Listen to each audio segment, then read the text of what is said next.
Christmas in Kawuna. A war, a conspiracy, a love that defied both. When the sky turned to fire, the night wind whispered over the rooftops of Naya district, carrying with it the smell of dust, wood smoke, and distant rain. Amina Yusuf stood on the balcony of her grandmother's house, palms resting lightly on the rusted railing, her dark curls swaying in the warm air. Below her, the city of Kawuna hummed with its usual nighttime rhythm. Vendors closing shop, motorcycles sputtering past, radios leaking music from open windows. But Amina felt unsettled. Something was wrong. She couldn't name it, couldn't point to anything specific, yet she felt a tightening in her chest, an instinctive stirring she had learned never to ignore. Behind her, the sliding glass door opened with a soft click. Her younger brother, Kamal, stepped out, wiping his grease-stained hands on his shorts. "You're still up?" She nodded, still staring at the sky. "Doesn't something feel strange tonight?" He laughed. "You always say that when you're worried." "I'm serious." He leaned on the railing beside her. "About what?" She tried to put it into words. "I don't know. Like the air is waiting for something." Kamal rolled his eyes. "It's just the humidity. Storm's coming." But Amina shook her head. "No, it's something else." Before he could answer, a muffled boom echoed in the distance. Amina froze. Kamal's head snapped up. Their eyes met. "Did you hear that?" she whispered. Another rumble. Closer this time. Then another. Rolling thunder that didn't belong to clouds. The neighbors began stepping out of their homes. Radios turned down. Conversations halted. An eerie silence spread across the block. Kamal swallowed.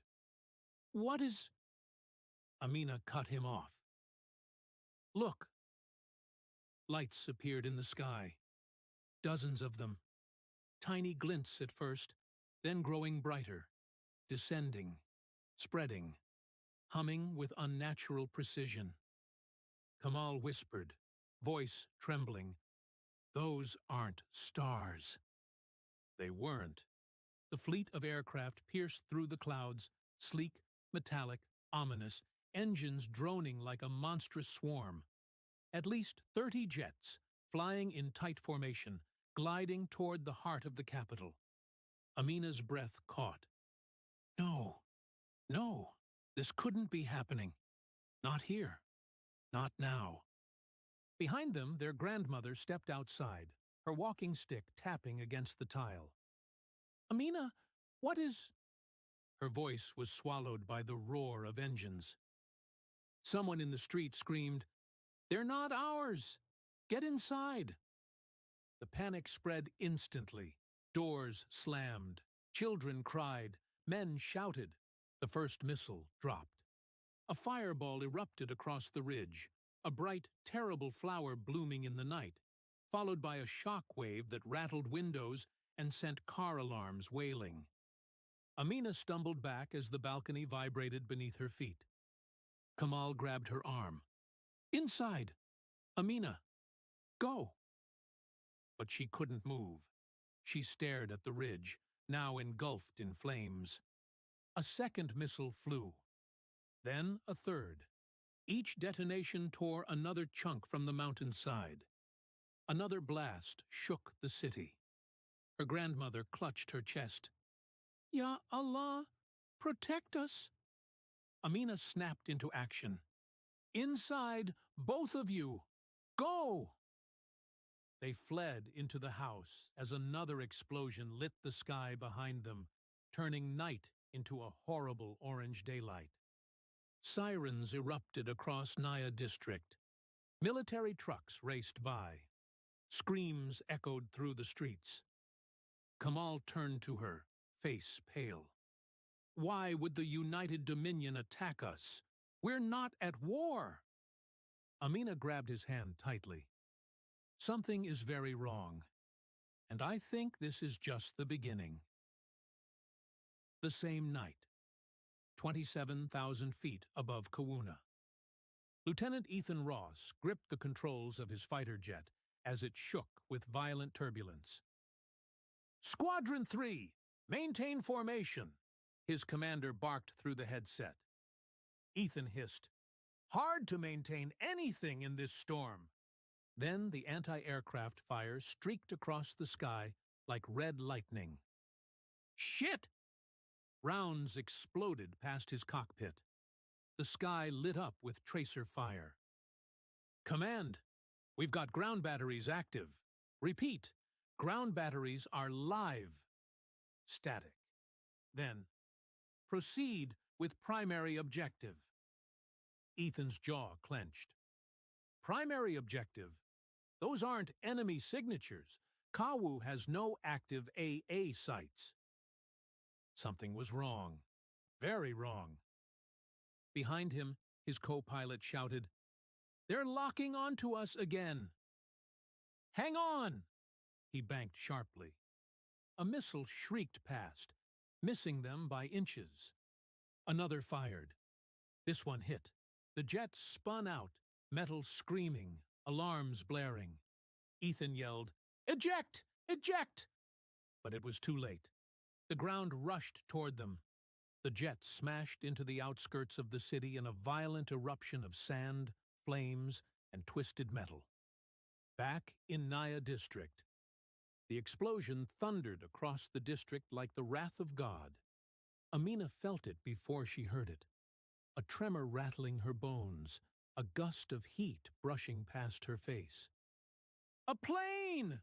someone shouted from outside. "A plane just crashed!" Kamal turned to her. "Stay here." "No." "Amina!" "I said no." She grabbed her sandals, slung her medical bag over her shoulder, and ran out the door. Kamal cursed and ran after her. "You're insane! You want to die?" People were fleeing the direction of the crash site, but Amina ran toward it. Toward the fire, toward the screams, toward the wreckage glowing like a wounded beast in the dark. The crash site. The fighter jet lay in ruin.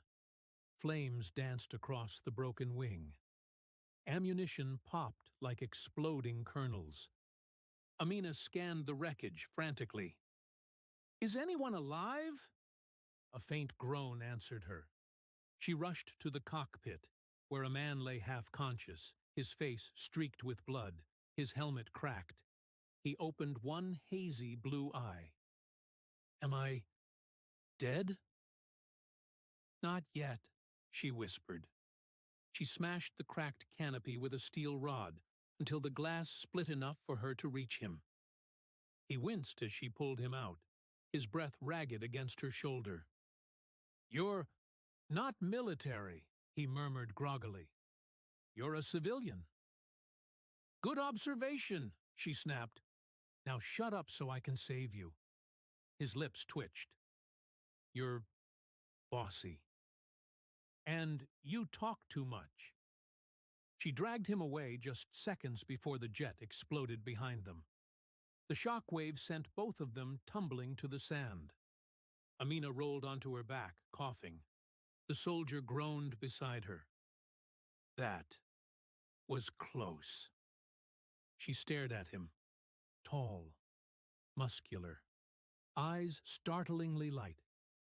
An invader, the enemy. Yet in that moment, he looked so painfully human, broken, vulnerable, bleeding, that she felt her heart twist. "What's your name?" she asked softly. He exhaled a breathless laugh. "Ethan. Ethan Ross." She nodded slowly. "I'm Amina." His gaze softened. "Amina, you saved my life." She swallowed hard. "Don't thank me yet. We still have to live through the rest of the night." He gave a weak smile. "I like your confidence." "Good. You're going to need it. Because beneath the smoke-filled sky, a shadowy convoy of black trucks approached the crash site. Armed men, red bandanas, rifles raised, not soldiers, not invaders. A different threat altogether. A threat that didn't care whether Ethan was a Dominion soldier or whether Amina was their countrywoman. A threat that wanted blood. And they were coming fast. Amina's grip tightened on Ethan's arm. "We need to run." Ethan's breath shuddered. "With a broken leg?" She threw his arm over her shoulder. "Then I'll run for both of us." They stumbled into the alley just as the armed trucks reached the burning wreck, and the men began shouting, "Find the pilot! Alive or dead!" Amina's heartbeat thundered in her ears as she pulled the wounded soldier deeper into the shadows. She whispered fiercely into the dark, "Whatever is happening tonight, I won't let them kill you." Ethan looked at her, pain settling in his eyes, something else flickering beneath it. "You barely know me." She met his gaze steadily. "But I know what it means to protect someone." Dash. The alleys of Naya district twisted like veins through the old heart of the city, narrow, dim, and scattered with rusted pipes and cracked concrete. Amina moved quickly, guiding Ethan through the maze with a confidence he envied. She had grown up threading these same back streets, fetching water, delivering medicine, and escaping trouble when trouble learned her name. Tonight, trouble had found her again. Behind them, the shouts of armed men echoed through the smoke-filled air. "Search the alley!" "Spread out." "Pilot must not escape." Ethan leaned heavily on her, teeth clenched. Each step sent pain shooting up his leg. Sweat streaked the blood on his face. Amina whispered, "Just a bit farther." He exhaled a shaky laugh. "You said that 4 alleys ago." "You didn't die 4 alleys ago. That means I'm doing something right." He looked at her, really looked, and for a moment, the chaos faded. She moved with fierce determination, curls clinging to her damp forehead, eyes bright and focused, even in fear. She was stronger than she knew. He didn't say anything, but he felt it. Amina squeezed his arm. "We need to hide until the patrol passes." She pulled him behind an abandoned kiosk, pressing him against the wall. Ethan winced, but remained quiet. Their bodies were inches apart. He could feel her breath on his neck. She peered around the corner.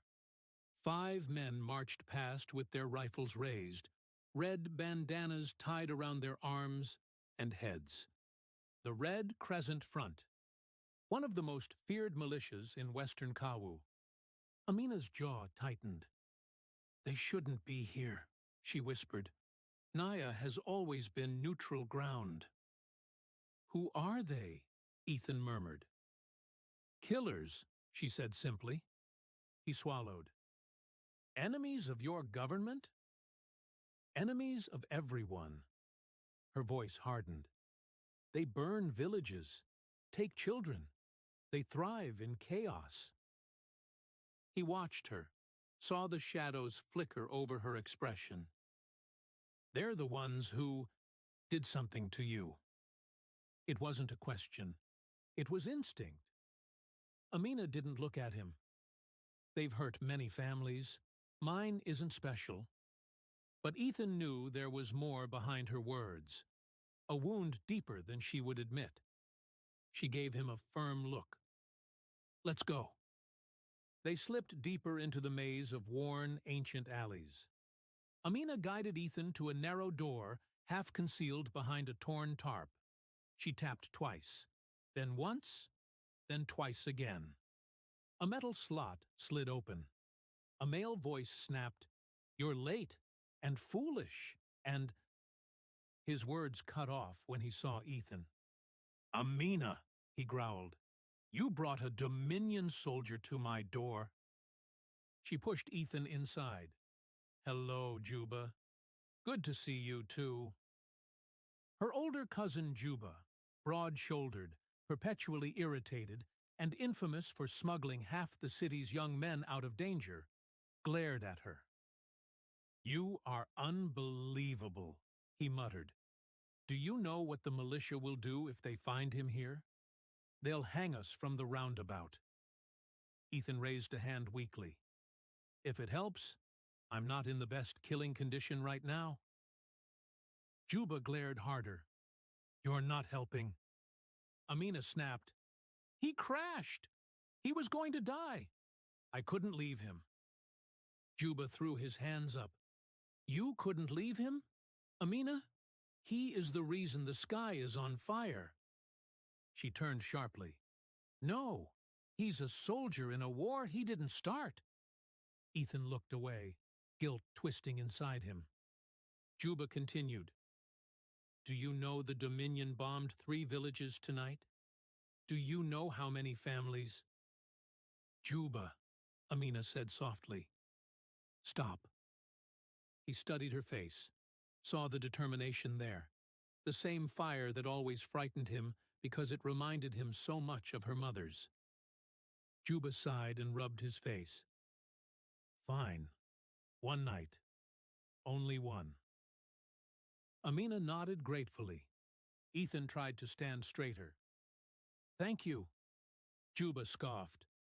Don't thank me. I'm not doing this for you. His eyes flicked to Amina. I'm doing it for her, and because she would haunt me if anything happened to you. Ethan managed a half-smile. I'm beginning to understand that. Amina rolled her eyes. Both of you, sit down. Juba left them in a small room lit by a single lamp. Crates of dried maize lined the walls. Medical supplies were stacked in a corner. Amina knelt beside Ethan and began cutting away the torn fabric at his thigh. Ethan winced. You don't have to. Be quiet, she murmured. Her hands were steady, warm. Ethan gritted his teeth as she pressed gauze to the open wound. She looked at him. This leg, if you had been found at the crash site, you wouldn't have lasted 5 minutes. He watched her work. You're good at this. I volunteered with medical aid groups, she said softly, before the attacks started. He nodded. That's why you ran toward the crash. She offered the smallest smile. I run toward trouble sometimes. That's dangerous. That's life, she whispered. For a moment their eyes held, unguarded and searching. Amina's cheeks warmed. She looked away and tightened a bandage around his leg. Ethan hissed. Trying to kill me? She smirked. If I wanted to kill you, I wouldn't use bandages. He chuckled weakly, comforting. When she finished, she gently rested her hand on his knee. You'll live, he whispered. Good. Because I'm not ready to die in a place where the sky is trying to murder me. Something like laughter flickered across her face, and Ethan realized how beautiful she was when she wasn't afraid, when the world wasn't falling apart around them. But the moment didn't last. Juba burst into the room, breath ragged. Amina, we have a problem. Amina stood quickly. What happened? Juba locked eyes with her. The Red Crescent knows the pilot survived. Ethan cursed under his breath. Amina paled. How? No one saw us. Someone did. Juba's voice dropped. A neighbor, or a patrol. Words spreading. Amina's stomach twisted. Are they coming here? No, Juba hesitated. Not yet. Ethan leaned forward. Tell us. Juba lowered his voice. There's a bounty on your head now. Amina froze. On me? Juba nodded grimly. They want the girl who saved the Dominion soldier. Ethan stood despite the pain. No, they're coming for me. I'm the target.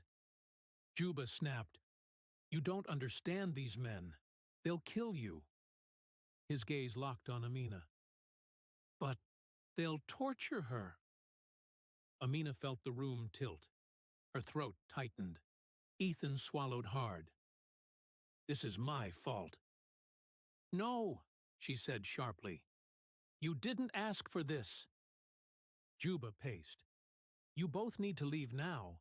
I know a route out of Naya, but it's risky. Amina grabbed her bag. Let's go. Ethan protested. Your cousin said it's dangerous. She turned to him, eyes fierce. Everything is dangerous now. If they catch you, they will kill you. If they catch me... She couldn't finish. Ethan stepped toward her, his voice low. Amina, I won't let anything happen to you. Something flickered in her eyes. Fear, gratitude, something deeper. Juba looked away, giving them a moment even as chaos approached. Midnight cloaked the district as they slipped onto a deserted side road. The air smelled of smoke and electricity. A drone buzzed overhead, its red light scanning the ground like a watchful eye. Keep close, Juba whispered. He led them through a tangle of alleyways, past shuttered shops and abandoned cars. In the distance, sirens wailed. Dogs barked wildly. Somewhere, a gunshot cracked the night. Amina's hand brushed Ethan's. He didn't pull away. Neither did she. But then, they reached a fork in the path and realized they weren't alone. A group of men stepped out from behind a wall. 6 of them, all armed, all wearing red bandanas. The Red Crescent. Amina's heart plummeted. The leader smiled darkly. Well, well, what do we have here? Juba shoved Amina behind him. Go! Take Ethan! Run! Ethan grabbed Amina's hand. Come on! No! Amina cried. Juba! He shouted over her. I'll distract them. Move! Gunfire erupted. Ethan pulled Amina into a sprint as bullets tore the air around them. They vaulted over crates, dodged through alleys, Ethan limping but refusing to slow down. Behind them, Juba fought, shouting, swinging, firing, buying them precious seconds. Amina sobbed as they ran. Juba, please, no! Ethan grabbed her shoulders. He knew what he was doing. We can't go back. But she struggled, tears streaking her face. He's the only family I have left. Ethan held her firmly. Amina, if we go back, we die. And his sacrifice means nothing. She trembled, torn between grief and survival. He pulled her into a tight, urgent embrace. Amina, I need you alive. Her hands slowly gripped his shirt. Don't let me fall, she whispered. Never. They reached the old river road just before dawn. The horizon glowed faintly red. Sunrise or flames, neither could tell. Amina wiped her tears. We have to find a safer place. Ethan leaned heavily against a wall. I don't think I can walk much farther. You have to, she whispered, at least until we reach the old warehouse. Ethan touched her cheek gently. I'm sorry about Juba. Her breath hitched. He was always protecting me. Always. Ethan nodded softly. Like you protected me. Their eyes locked. The world fell away. No gunfire, no smoke, no war. just two people clinging to each other in the fragile space between danger and desire. Amina whispered, "Why did I save you?" Ethan stepped closer. "Maybe because you knew, somehow, that my fate is tied to yours." Her heartbeat stumbled. "Ethan." His hand brushed her jaw, slow, reverent. She trembled, not in fear, but in something she didn't dare name. But then, a distant engine roared. Amina jerked away. "They're coming back. We have to go." Ethan swallowed his frustration and pushed off the wall. "Lead the way." She nodded, but before they moved, she took his hand and squeezed it. Not out of duty, not out of fear, but because she needed him close, and because he needed her closer.